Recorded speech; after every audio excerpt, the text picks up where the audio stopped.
성심병원 가정의학과 권연아입니다. 오늘은 비만에 대해서 소개해 드리겠습니다.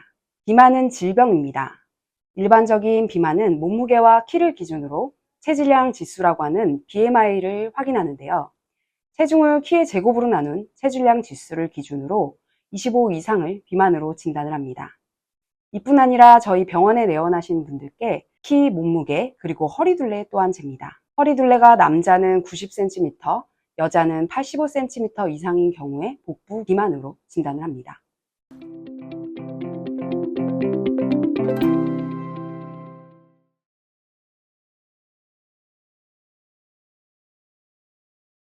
비만은 단순히 체중이 많이 나가는 것보다는 체내에 과다하게 많은 양의 지방이 쌓인 상태로 그로 인해 건강에 부정적인 영향을 주는 상태를 의미합니다. 세계보건기구 WHO에서 비만을 치료가 필요한 만성질환이고 전 세계적으로 퍼져 있는 유행병이라고 정하고 있다는 사실을 알고 계셨나요? 그렇기 때문에 이 비만은 의지로 해결할 수 있는 문제로 여기시면 안 됩니다. 병의로 인식하고 치료로 접근하는 방법이 옳습니다. 비만은 여러 가지 합병증과 관련이 있습니다. 비만이 건강에 주는 문제들은 더욱 강조되고 있지만 그 유병률 또한 오히려 증가하고 있습니다.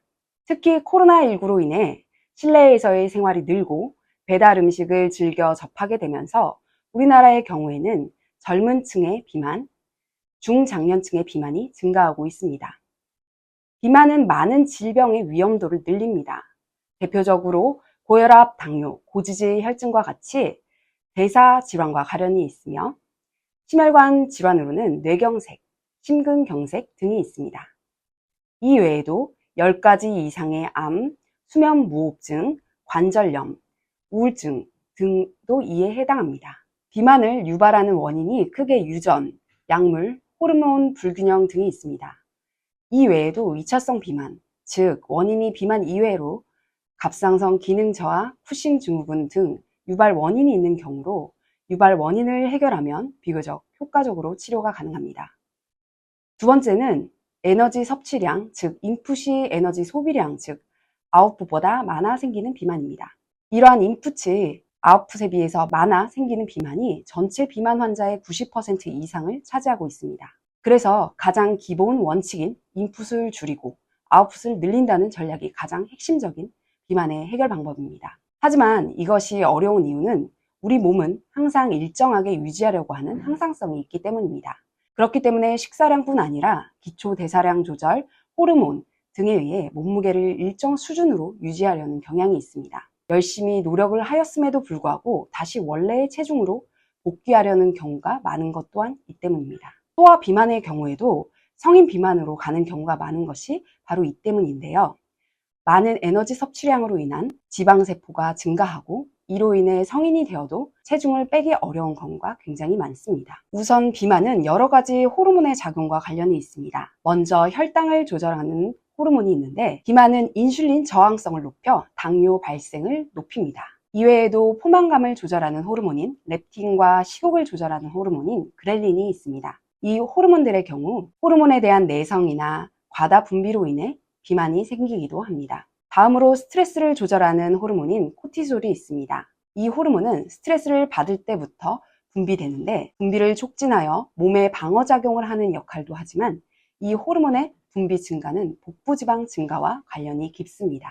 다음은 여성 호르몬인 에스트로겐과 프로게스테론이 비만과 관련이 있습니다. 저희 비만 클리닉에 내원하시는 분들 중에는 50대 이후 여성분들이 많이 계신데요. 대부분 폐경 근처에 생기는 불면과 운동 저하, 복부 비만을 고민으로 오십니다. 제가 폐경기 여성 비만에 대한 논문을 낸 적이 있는데요. 실제로 폐경기 여성의 경우 기초 대사량이 감소하기 때문에 에너지 소모 이상의 섭취하는 열량이 그대로 지방으로 변환이 됩니다. 이로 인해 수면장애, 불안, 당뇨나 고지질 혈증, 위, 식도 역류, 우울증, 심지어는 각종 암까지 생길 수 있습니다. 병원에서 진행하는 비만 치료는 크게 생활 습관 치료, 약물 치료, 수술적 치료가 있습니다. 첫 번째 생활 습관 치료는 어떤 것보다 환자 개개인에 맞게 전문가의 치료 계획이 필요합니다. 식습관, 운동 습관뿐 아니라 전문가의 추가적인 상담 및 모니터링을 진행합니다. 이는 개개인이 좋아하는 식습관을 통해 먼저 교정을 하게 되는데요. 빵, 떡, 국수에 간식을 자주 먹는 분들이 계시고 스트레스성 폭식에 의한 비만이 유발되는 분들도 계십니다. 이것을 식습관 문진을 통해서 분석을 하게 됩니다. 또한 식습관 못지않게 중요한 부분이 운동 습관입니다. 단기간에 체중을 감량해야겠다, 그런 욕심으로 단식, 원푸드 다이어트 등을 하시는 분들도 계신데요. 운동이 기반되지 않으면 지방보다 근육의 감소로 인해 요요의 위험성이 더욱 높아집니다. 그렇기 때문에 개개인에게 맞는 운동을 할 수 있도록 전문가의 상담이 필요합니다. 두 번째로 약물 치료 방법입니다. 식욕을 억제해주는 약을 쓰는 경우인데요. 과거 식욕 억제에 대한 부작용으로 부정적 이미지가 많았으나 이는 식욕 억제제의 과다 사용이나 잘못된 처방, 복용에 의한 경우가 많고 최근에는 훨씬 안전하고 좋은 약물들이 많이 나와 있습니다.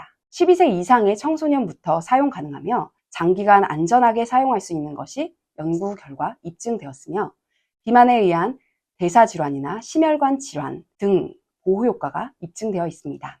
약물 치료에 적응증이 된다면 전문의 상담을 통해 안전하게 치료가 가능합니다. 실제로 약물 치료와 생활습관 치료를 병행한 경우 생활습관 치료만 했을 때보다도 30% 이상 높은 성공률을 보였으며 실제 5에서 20%까지 체중 감소에 성공을 합니다. 이때 환자의 의지뿐 아니라 얼마나 환자 개개인에 맞게 적절한 약물을 선택하였는지가 비만 전문의의 역량이기도 합니다. 세 번째 케이스는 수술적 치료입니다. 수술적 치료의 적응증은 BMI 30 이상의 고도 비만의 경우가 이에 해당하는데요. 이러한 고도 비만에 대한 치료는 반드시 필요하다는 게 현재 전 세계적으로 의학계에서 합의되고 있는 상황입니다. 비만 수술은 살 빼는 수술, 지방 흡입술과는 전혀 다른 것으로 위를 줄이고 장에서의 흡수 면적을 줄여서 식사 양을 줄여주는 것이 핵심입니다. 최근에는 위 밴드 수술 외에 위 소매 절제술, 위 우회술 등 더욱 많이 진행되고 있습니다. 자칫 영원히 고도 비만을 가지고 살면서 합병증으로 수면 단축 등 문제 발생 이전에 비만 전문의의 상담을 통해 올바른 수술적 치료에 대한 상의가 필요합니다. 이렇게 병원에서 진행하는 비만 치료에 대해서 말씀드렸는데요. 저희 병원 비만 클리닉은 생활습관 치료 및 약물 치료를 병행하면서 체중 감량에 성공하신 분들이 굉장히 많습니다. 처음에는 병원 내원 간격을 2주 간격으로 체성분 분석, 식사, 운동 상담 등에 대해서 진행을 하고 변화 양상을 눈으로 체감하시면서 자신감을 얻으실 수 있습니다. 초반에는 가족분들과도 함께 내원하셔서 피드백을 받으시면서 주변 분들에게서 함께 시너지 효과를 얻으실 수 있습니다. 2주 간격의 내원에서 점차 안정적인 체중 감량에 성공하신 경우에는 차차 그 간격을 늘려가면서 요요를 막는 방법에 대해서 상담을 해 갑니다. 이 시기에는 전적으로 체중 감량에 성공한 성취감을 가지고 운동이나 식습관 조절 등을 유지해 갈 수 있도록 도움을 드립니다.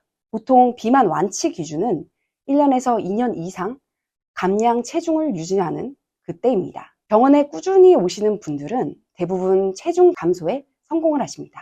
그렇기 때문에 혼자의 의지로 어려웠던 비만에 대하여 거부감을 가지지 마시고 쉽고 안전하게 함께 진행하시면 좋겠습니다. 지금까지 청병원 가정의학과 비만클리닉 권연하였습니다.